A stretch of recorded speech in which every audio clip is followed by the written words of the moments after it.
여러분 고맙습니다. 여러분 덕분에 표용호TV의 채널 구독자 수가 10만이 이제 넘었습니다. 여러분께서 열심히 시청해 주신 덕분이라고 생각합니다. 고맙습니다. 아파트 가격이 3년 전 가격으로 돌아간 지역도 있고요. 4년 전 가격으로 급매로 거래되는 지역도 속출하고 있습니다. 그렇다면 우리의 아파트 가격이 3년 전 가격으로 완전히 돌아선 걸까요? 오늘 여러분이 사시는 지역의 그 아파트 가격의 변동 추이를 체크해 드리겠습니다. 여러분의 소중한 마음을 모아서 영상 속으로 지금부터 출발합니다.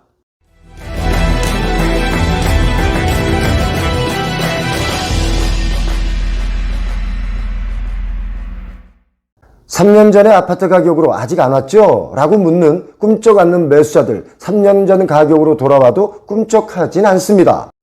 21억 원 하던 송파 올림픽 회미리타운이 15억 원에 거래가 됐고요. 잠실 엘스도 최고 27억에서 19억 5천만 원, 7억 5천만 원이 뚝 떨어져서 거래가 이루어졌습니다. 급매물 거래가 하락세를 주도하고 있는 거죠.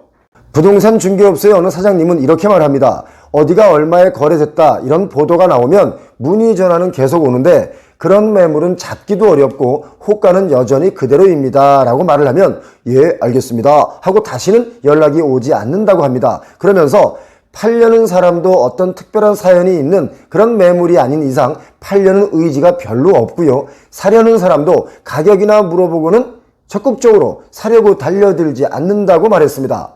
매수자 입장에서는 아파트 가격이 얼마로 하락하든지 간에 일단은 손을 대려고 하지 않는다는 뜻입니다.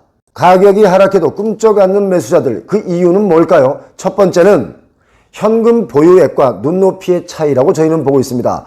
현금 보유액과 눈높이의 차이로 인해서 현금을 다 주고 사는 분들이 없다는 뜻이죠. 그러니까 아파트를 살 때 15억 이하의 아파트는 대출을 어느 정도 끼고 살 수 있는 것인데 현금을 다 주고 냅다 아파트를 사는 분들이 없는 거죠. 만약에요 10억의 현금이 있는 분들이 아파트를 사려고 한다라고 가정을 하면 10억짜리 매물을 보진 않습니다. 보통 13억, 14억 이런 아파트를 보게 되는 것이 인지상정이죠. 눈높이를 높이는 거죠.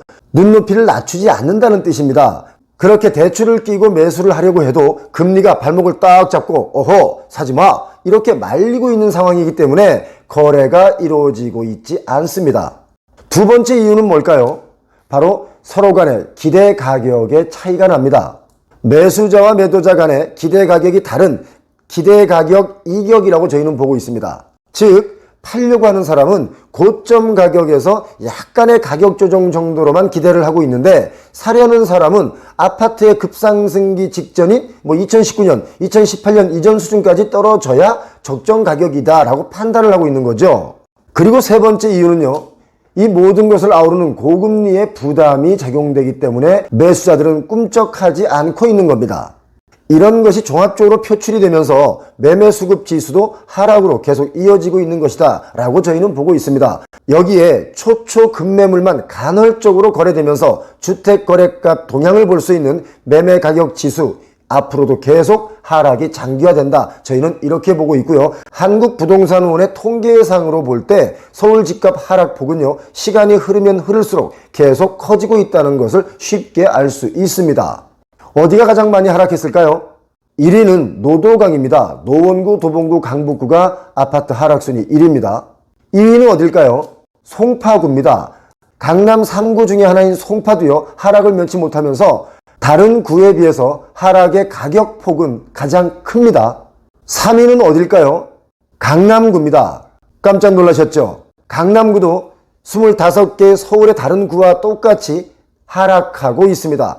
강남구는 한번 떨어지면 가격의 폭이 크게 떨어지기 때문에 앞으로 더 떨어질 수 있습니다. 그리고 저희가 여러 번 말씀을 드렸었는데요. 부의 이동이 강남구에서 서초구로 옮겨가고 있는 정황들이 나온다라고 데이터를 보여드린 적이 있었죠. 역시 서초구가 가장 적은 하락폭을 보이고 있습니다. 그렇다면 왜 송파구의 가격이 가장 큰 폭으로 하락하고 있을까요? 잠실이 속해 있는 송파구가 가장 하락이 큰 이유는요. 5,000가구 이상의 대단지 아파트가 송파구에 집중되어 있기 때문입니다. 단지가 큰 만큼 다른 단지에 비해서 가격을 낮춘 초급매물이 나올 수 있는 확률이 더 크기 때문이죠. 옛말에 그런 말이 있지 않습니까? 자식 많은 집에 바람 잘 날 없다 이런 말과도 좀 일맥상통한다. 아파트 단지에 가구 수가 많다 보니까 초초 급매물 수도 많다, 이렇게 보시면 되겠고요. 그렇게 나오는 거래가 있기 때문에 하락세를 더 가중시킨다, 저희는 이렇게 보고 있습니다. 요즘처럼 거래 절벽이 심화된 곳에서는요, 오히려 대단지에서 간헐적으로 이뤄지는 초초 급매 거래가 하락세를 주도하고 키울 수 있는 요인으로 작용할 수 있다고 보는 거죠. 서울 송파구 문정동 올림픽 해밀리타운 아파트의 거래 가격의 변동의 경우를 한번 좀 보도록 하겠습니다. 2017년 가격이 8억 3천만 원이었는데요. 최근 15억 원의 거래가 됐습니다. 하지만 현재 호가는 17억 원에 형성되어 있습니다. 그런데요, 이 아파트의 21년 최고가, 직전 거래 최고가가 21억 원입니다. 이해를 돕기 위해서 자세하게 보여드리겠습니다. 문정동 회밀리 아파트의 위치는 여기인데요. 여기 한강변이 있죠. 여기가 잠실 엘스고요. 리센츠 트리지움입니다. 그리고 뒤로 쭉 가면 여기가 올림픽 회밀리 아파트입니다. 대단지죠. 3호선 수서역을 지나서 가락시장역에 위치해 있다고 보면 되겠습니다. 가격 변동의 그래프를 보더라도 이렇게 뚝 떨어져서 거래가 됐죠. 저희가 최소한 2018년도의 가격은 돼야 된다라고 말씀드리는 이유는 2018년도에 가격이 급등할 조짐을 보이자 토지거래 허가구역으로 다 묶었습니다. 그때 전국적으로 많이 묶었죠. 그러면서 아파트가 더 급등했습니다. 그렇기 때문에 2018년도의 가격으로 가야 정상적인 가격이다라고 저희는 보고 있는데, 지금 더 떨어지는 지역은 17년도 가격까지 간 지역도 있습니다. 그런데 올림픽 해밀리타운은요, 2018년도에 13억, 12억 후반대에 거래가 됐고요. 2019년도 와서는 살짝 더 떨어졌습니다. 여러분 보이시나요? 10억대가 있고요. 11억대가 있습니다. 이렇게 10억과 11억 선에서 한 1년 정도 거래가 되다가 갑자기 2019년 후반대가 되면서 급등하기 시작하죠. 15억으로 막 껑충껑충 뛰기 시작합니다. 그러다가 2020년 여름부터 15억, 16억으로 껑충 뜁니다. 토끼도 아니고 많이 뛰기 시작하죠. 그리고 심지어는 2020년 12월에 18억을 찍습니다. 2021년 9월에 21억, 7층이 21억에 거래가 됐습니다. 지난 9일 국토교통부의 실거래가 공개 시스템에 올라와 있는 서울 5천 가구 이상 5개 단지에 2022년 올해 1월부터 10월 현재까지 거래 현황을 살펴보면 올림픽 해밀리타운 5,540가구인데요. 20건이 거래가 됐습니다. 그리고 잠실 리센츠 5,563가구인데 25건이 거래가 됐죠. 그리고 잠실 엘스 5,678가구인데요. 21건이 거래가 됐습니다. 올해 1월부터 10월까지의 거래인데요. 그리고 파크리오 6,864가구인데 30건이 거래가 됐습니다. 이렇게 5,000세대가 다 넘는 대형, 초대형 단지죠. 그리고 우리나라 최대 아파트 단지인 헬리오시티 9,150가구인데요. 33건이 거래가 됐습니다. 종합해보면 총 32,795가구 중에 132건이 거래가 됐습니다. 거래가 2.4% 거래가 된 거예요.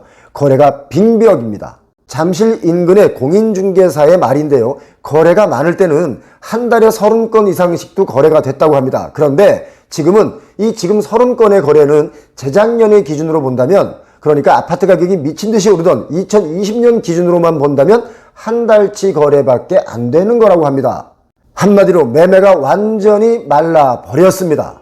이렇게 거래 절벽이 이어지면서 어쩌다 거래되면 하락 거래가 이루어지고 있지만 저희 페오TV의 기준으로 본다면 아직 전반적인 하락이다 라고 말할 수는 없습니다. 전반적인 하락이다 라고 단정 지으려면 최소 2020년의 거래량 정도가 터져줘야 한다고 저희는 보고 있습니다. 아마도 시간이 더 지나면 큰 폭으로 하락된 거래가 나오고 그 거래량도 늘 것이라고 저희는 봅니다. 그때가 진짜 하락입니다. 그동안 정부도 해결하지 못하던 부동산 버블의 문제, 그로 인해서 생기는 여러 가지 사회적 갈등과 모순들이 미국의 기준금리 인상으로 인해서 조금씩 해결되어지고 있는 것 같습니다. 금리가 부동산 문제를 정리해주고 있다. 그리고 아파트만 하락하는 것이 아니다. 이렇게 봅니다. 아파트 대체제였던 하이엔드 오피스텔과 같은 주거용 부동산의 가격도 아마 급락할 거라고 봅니다. 왜냐면 아파트 가격이 급등하면서 아파트에 못 들어가니까 오피스텔을 하이엔드라는 이름으로 좋은 자재를 써서 비싸게 공급했습니다. 심지어 평당 1억이 넘는 것도 있죠. 그런데 이제 그런 부동산은 시장에서 받아주지 않습니다. 진짜 부자들은 금리가 오를 때 이런 부동산을 쳐다보지 않죠. 그러면 얼치기 부자들이 이런 부동산을 기웃거리다가 진짜 부자, 찐 부자들이 안 쳐다보니까 얼치기 부자들은 또 따라가지 않습니다. 얼치기 부자들은 찐 부자들을 따라가는 경향이 있는데 이제 이들마저 고가의 고분양가의 주거용 부동산은 쳐다보지 않는 거죠. 부자들이 경제 공부를 진짜 많이 합니다. 그렇기 때문에 고분양가, 고가를 쳐다보지 않습니다. 하이엔드 오피스텔의 경우 여러분 쳐다보시면 안 됩니다. 강남에서도 미분양을 조심해야 되는 상황까지 몰려 있습니다. 부동산의 하향 안정화 반드시 필요하다고 보고 있습니다. 그 이유는요, 누구나 꿈을 꿀 수 있는 부동산이 돼야 한다라고 보기 때문입니다. 표용호TV를 시청하시는 여러분, 오늘도 함께 해주셔서 고맙습니다. 오늘 준비된 순서는 여기까지인데요. 시청해주신 여러분 부자 되시기 바랍니다. 감사합니다.